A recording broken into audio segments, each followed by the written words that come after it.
यदि एक मीनार की छाया उसकी लंबाई की √3 गुनी है तो सूर्य का उन्नयन कोण ज्ञात कीजिए। दोस्तों हमसे क्या कह रहा है, सूर्य का उन्नयन कोण यानी दोस्तों थीटा पूछा जा रहा है। तो क्या कह रहा है, एक मीनार की छाया, तो मान लीजिए यह मीनार है, उसकी छाया यानी मीनार की छाया से √3 गुनी ज्यादा है, यानी जो मीनार है इसकी छाया से √3 गुनी ज्यादा है, √3 गुनी ज्यादा है। तो क्या करे, सूर्य का उन्नयन कोण ज्ञात, थीटा पूछ रहा है दोस्तों।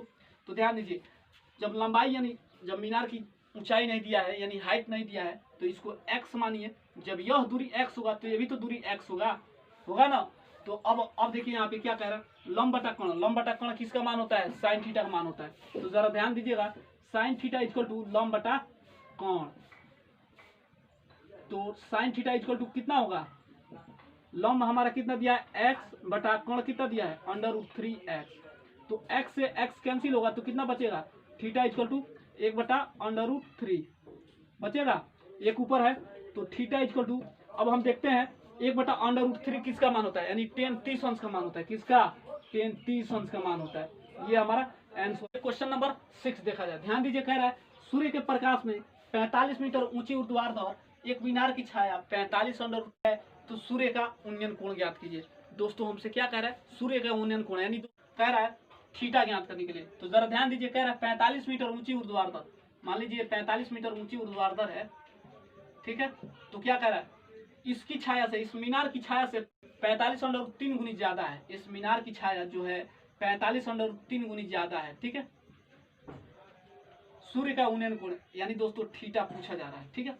तो हम देखते हैं लंब बटा कोण किसका मान होता है, साइन थीटा का। तो जरा ध्यान दीजिए, तो ये हो जाता है साइन थीटा इक्वल टू लंब बटा कोण, ठीक है। तो साइन थीटा इक्वल टू लंब हमारा कितना दिया है 45, ठीक है, और कोण दे दिया है 45 √3। देखिए 45 जाएगा तो साइन थीटा इक्वल टू कितना होगा 1/√3। अब 1/√3 किसका मान होता है, थीटा इक्वल टू 30 अंश, यानी 30 अंश का मान होता है। ये हमारा क्वेश्चन नंबर 7 देखा जाए, जरा ध्यान दीजिए, कह रहा है सर्कस का एक कलाकार एक 20 मीटर लंबी डोर पे चढ़ रहा है, ठीक है। सर्कस का एक कलाकार एक 20 मीटर लंबी डोर पे चढ़ रहा है जो अच्छी तरह से तनी हुई है। ध्यान दीजिएगा, जो अच्छी तरह से तनी हुई है और भूमि पर सीधे लंबे खंभे के शिखर से बंधा हुआ है, भूमि पर सीधे लंबे खंभे से बंधा हुआ है। यदि भूमि स्तर के साथ डोर द्वारा बनाया गया कोण 30 अंश का हो तो खंभे की हाइट ज्ञात कीजिए। ध्यान दीजिएगा दोस्तों, क्या कह रहा है, सर्कस का एक कलाकार, मान लीजिए दोस्तों यहाँ से सर्कस का एक कलाकार 20 मीटर लंबी डोर पे चढ़ रहा है, मान लीजिए चढ़ते चढ़ते शिखर पे पहुंच गया, ठीक है। तो वही कह रहा है जो अच्छी तरह से तनी हुई है, मान लीजिए जो अच्छी तरह से तनी हुई है, फिर कह रहा है और भूमि पर सीधे लंबे खंभे से शिखर से बंधा हुआ है। मान लीजिए भूमि के खंभा है और ये शिखर से बंधा हुआ है, तो क्या कह रहा है, कह रहा है भूमि के स्तर के साथ डोर द्वारा बनाया गया, मान लीजिए डोर है और इसके द्वारा बनाया गया 30 अंश का कोण है, तो क्या कह रहा है, हाइट ज्ञात करने के लिए कह रहा है। तो जरा ध्यान दीजिएगा, ये भी प्रश्न बहुत अच्छा है। मान लीजिए लंब बटा कोण, ये भी साइन थीटा का मान है, लंब बटा कोण किसका मान है, साइन थीटा का मान है। जरा ध्यान दीजिएगा, तो ये हो जाएगा साइन थीटा इक्वल टू लंब बटा कोण, ठीक है। तो लंब बटा कोण, तो sine theta equal to sine theta का जगह पे कितना है 30 अंश, तो लंब हमारा कितना है h और 20, यानी दोस्तों लंब हमारा h है और कोण कितना है 20। तो साइन थीटा के जगह पे कितना है, कितना अंश का कोण बना है 30 अंश का। तो साइन 30 अंश का मान क्या होता है 1/2 होता है, इक्वल टू h/20, ठीक है। अब बाई क्रॉस मल्टीप्लिकेशन कर दीजिए तो ये हो जाता है 2h इक्वल टू 20। हाइट हमसे पूछा है तो हाइट को बाहर निकालिए, यानी h को बाहर निकालेंगे तो ये कितना हो जाएगा 20/2, 10 दूना 20, यानी हाइट का मान आ गया 10 मीटर। ये आंसर है, यानी दोस्तों हाइट का मान कितना आ गया 10 मीटर, ठीक है। चलिए क्वेश्चन नंबर 8 देखा जाए, ध्यान दीजिए, कह रहा है एक ठेकेदार बच्चों को खेलने के लिए एक पार्क में 2 फिसलन पट्टी लगाना चाहता है। जो 5 वर्ष से कम उम्र के लिए वह एक ऐसा फिसलन पट्टी लगाना चाहता है जिसका शिखर 1.5 मीटर की ऊंची पे रहे, ठीक है। जरा ध्यान दीजिए, कह रहा है एक ठेकेदार ऐसे बच्चों को खेलने के लिए एक पार्क में 2 फिसलन पट्टी लगाना चाहता है, ठीक है। ये फिसलन पट्टी है, ये 5 वर्ष से कम उम्र के लिए है।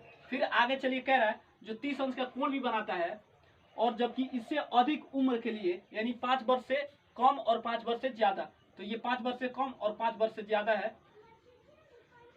तो क्या कह रहा है 5 वर्ष से कम उम्र के लिए 1.5 मीटर की ऊंची, यानी 1.5 मीटर ये ऊंची ऊर्ध्वाधर है, ठीक है, और साथ में 30 अंश का कोण भी बनाता है, 30 अंश का कोण भी बनाता है। फिर दूसरा कह रहा है इससे अधिक उम्र के बच्चों के लिए वह 3 मीटर की ऊंची पर, तो ये अधिक उम्र के लिए तो 3 मीटर की ऊंची पे तो अधिक ढाल बनाता है, जो भूमि के साथ 60 अंश का कोण भी बनाता है, तो ये भूमि के साथ 60 अंश का कोण भी बनाता है। तो क्या कह रहा है, प्रत्येक स्थिति में फिसल पट्टी की लंबाई क्या होगी, यही पूछ रहा है दोस्तों। L1 इसको मान लीजिए, इसको L2 मान लीजिए, ये फिसल पट्टी की लंबाई है, ठीक है। तो ध्यान दीजिए, पहले इसको हल करते हैं 5 वर्ष से कम उम्र के लिए। तो ये देखिए लंब बटा कोण, लंब बटा कोण किसका मान होता है, साइन थीटा का मान होता है। तो थीटा के जगह पे कितना अंश का कोण बना रहा है, 30 अंश का। फिर क्या कह रहा है, लंब बटा कोण, यानी लंब हमारा है दोस्तों 1.5 मीटर बटा L1, ठीक है। तो साइन 30 अंश का मान क्या होता है, 1/2 होता है, क्या होता है 1/2 होता है, इक्वल टू 1.5 बटा L1 बाई क्रॉस मल्टीप्लिकेशन कीजिए, तो ये कितना होगा L1 इक्वल टू ये कितना होगा 3 मीटर होगा, ठीक है। ये हमारा आंसर होगा। जरा ध्यान दीजिएगा, अब क्या कर रहा है 5 वर्ष से अधिक उम्र के लिए, तो क्या कह रहा है लंब बटा कोण, लंब बटा कोण किसका मान होता है, साइन थीटा का मान होता है। तो चलिए 5 वर्ष से अधिक उम्र के लिए निकाल लेते हैं, तो ये कितना होगा साइन थीटा, यानी थीटा के जगह पे 60 अंश इक्वल टू लंब बटा कोण, ठीक है।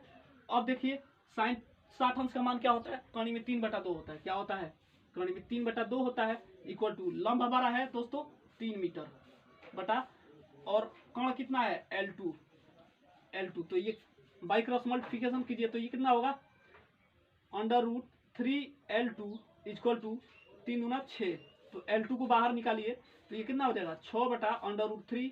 अब यहाँ परिमेयकरण करा दीजिए आप, तो √3 से आप परिमेयकरण कराएंगे, तो ये कितना होगा L2 इक्वल टू गुणा में क्या होता है ऊपर का ऊपर और नीचे का नीचे, तो ये कितना हो जाएगा 6 बटा ये 3 एक बाहर निकलेगा, 3 गुना 6, यानी दोस्तों L2 का मान हमारा कितना आ गया 2 √3, ये हमारा